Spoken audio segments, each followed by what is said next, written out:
On a Monday, it's BiggerPockets Daily. This is where we take the best articles from BiggerPockets.com and read them, so you can keep learning about real estate while you go about your busy life. Understanding Real Estate Commissions and How to Negotiate Them by David Green. If you are preparing to buy a home in 2021, you've got plenty to think about. Long before you put your money on the table, you should make sure you have a number of key advisors in place. You should, for instance, choose a financial planner who truly understands real estate investing, then conduct adequate research to find the right real estate broker for your city. Taking good advice is only part of the picture, though. You should also make sure that you understand how buying property actually works. This includes the legal implications of ownership, as well as how and when money changes hands. Part of this process is a real estate commission. First-time home buyers are sometimes confused by commissions. It can seem like you are paying a real estate agent a lot of money for what appears on the surface to be little effort. But while there are some work-averse agents out there, good agents use a commission to cover costs that you might be unaware of. Today, we'll break down everything you need to know about real estate commissions, how much they are, what they are used for, and whether you can negotiate them. What is a real estate commission? The reason real estate commissions exist is the slightly unusual way in which real estate agents are paid. Most real estate agents, even if they work for large firms that have a flow of steady sales, don't get paid a salary. Instead, they make money when a real estate deal actually goes through.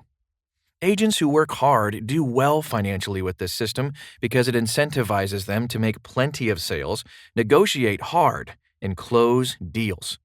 This system also means that they might not get paid for months on end, receiving a sizable paycheck just twice or 3 times a year. For most of us, that kind of unreliable cash flow would be unacceptable. In the world of real estate agents, though, it's par for the course. How much is a real estate commission? Because real estate agents only get paid when a purchase goes through, the commission represents weeks or months of work and arrives in one chunk rather than being spread out. To the average consumer, this is the property world version of sticker shock. Different agents and brokerages charge different amounts of commission and have different models for how they charge. However, commission rates typically range from 5% to 6% of a home's final sales price. On a $200,000 home, a 6% commission would amount to $12,000, which is paid by the home seller out of their proceeds. That seems like a lot of money. But it's important to recognize that not all of this money goes straight into the pocket of your real estate agent. The average agency uses this sum to cover many of the operating costs of their business. Advertisements for their properties, a relatively new and exponentially increasing amount to fight cyber fraud, and finally, their agents' bonuses. Who pays the commission? Again, there is a range of models in use across the country, and the way in which commissions are charged may vary widely between brokers and agents. However, in the traditional model, a buyer's and a seller's respective agents will split the agent commission equally. So if a home sells for $200,000 at a 6% commission, the listing agent and buyer's agent will split that $12,000 and each receives $6,000. This comes off the top before a seller realizes any profit. Within this broad picture, there are more than a few complexities. It's not unusual, for instance, for a commission to be based on the experience level of an agent, so that someone who has been in the game for decades takes a larger share than a younger agent. There are also sales in which the same agent represents both the buyer and the seller. In this case, they are what is known as a dual agent and get paid both parts of the commission. While lucrative for the agent, the specter of conflict of interest, since the agent stands to gain from a higher price, is never far away. Obviously, a shady agent could play buyer against seller to artificially inflate the final sale number. For this reason, some agencies don't allow their agents to work as dual agents. This practice is even illegal in some states. What does a real estate commission cover? People are often wary of taking on real estate agents because of the level of commission charged. Buying property is likely to be the single largest expense in a person's life, whether seeking a house to live in or property as an investment. Paying an extra 6% on top of an already large number? is more than some stomachs can stand. In reality, employing an experienced and trustworthy real estate agent saves stress, time, and money. This is because a good real estate agent provides a wide range of advice and service, not just helping you price your home, but also listing and even advertising to get the word out. The real value of a real estate agent, though, becomes apparent once negotiations commence. An experienced agent knows the property sales process inside and out and can help you get the best price, whether you are buying or selling.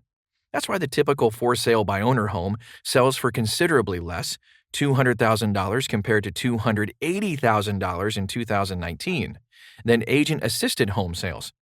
A bit of simple math tells us that, judging by the numbers, going with an agent is a no-brainer.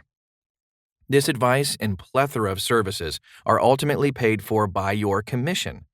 As mentioned, the commission seems high, but remember, it represents the only pay they receive for months of work.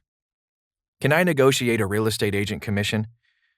This is the first question out of the mouth of some people when confronted with the reality of the cost of their real estate agent. The simple answer is yes. You can often negotiate a lower commission. At least technically, that is.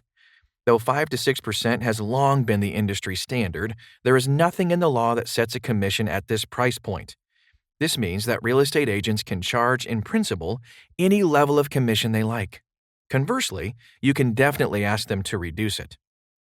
If you're operating in a dual agency arrangement where the listing broker also represents the buyers, they may be willing to reduce their compensation. However, there are a number of reasons dual agency isn't a great deal, even if you are getting a reduced commission. An agent representing both the buyers and the sellers will struggle to keep both parties' best interests in mind. Whether they will actually be open to negotiation is a different question. Given how standardized the 5 to 6% fee has become, many agents are reluctant to even enter into a discussion about it. They know that even if you shop around for alternative agents at a lower price, you are unlikely to find one who is willing to significantly reduce their fee, at least a reputable one. The only major exception to this is that some agents might be open to a deal in which you pay slightly less commission but don't receive their full service. You could take charge of listing and advertising your property yourself, for instance, in exchange for paying a lower commission. That said, and given the amount of money you will likely spend on your property, it makes sense to spring for an extra 1 to 2%, given the value that a real estate agent provides. Alternative commission models. Finally, a quick word about alternatives to the traditional system. As we've explained earlier, some real estate agents work on a non-standard model for commissions. However, in most cases, and no matter how much complexity they've built into their commission model, at the end of the day, it's likely that they will receive a percentage of the final sale value. If an agent tells you they use a different model, make sure you understand it fully before signing anything. The most popular company that uses a non-standard model is Redfin. This company uses a slightly different commission structure in which listing your property for sale is cheaper than with traditional agents, 1.5%. However, you may also have to pay an agent's fee on closing, which pushes the total commission to around 3.5%. Some agencies also work on a flat fee commission model. These agencies may specialize in for sale by owner properties, FSBOs. In these scenarios, the flat agent fee often simply covers listing on the multiple listing service, MLS. When you start the search for real estate agents, see that their commission is 6% and do the math to work out what that actually means. It can seem like you will be paying them a lot of money for nothing. In reality, the 5 to 6% is typically dwarfed by the tools and services a quality agent provides, and will be smaller than the impact they will likely make on the final negotiated sales price. Once you factor all of that in, commissions start to look pretty cheap. That's why one of our most important tips for a smooth sale is to make sure you have an experienced real estate broker representing you. I hope you got some value out of that article. Before I get out of here, did you know BiggerPockets has nationwide data that can help you identify the best market, neighborhood, and property to invest in?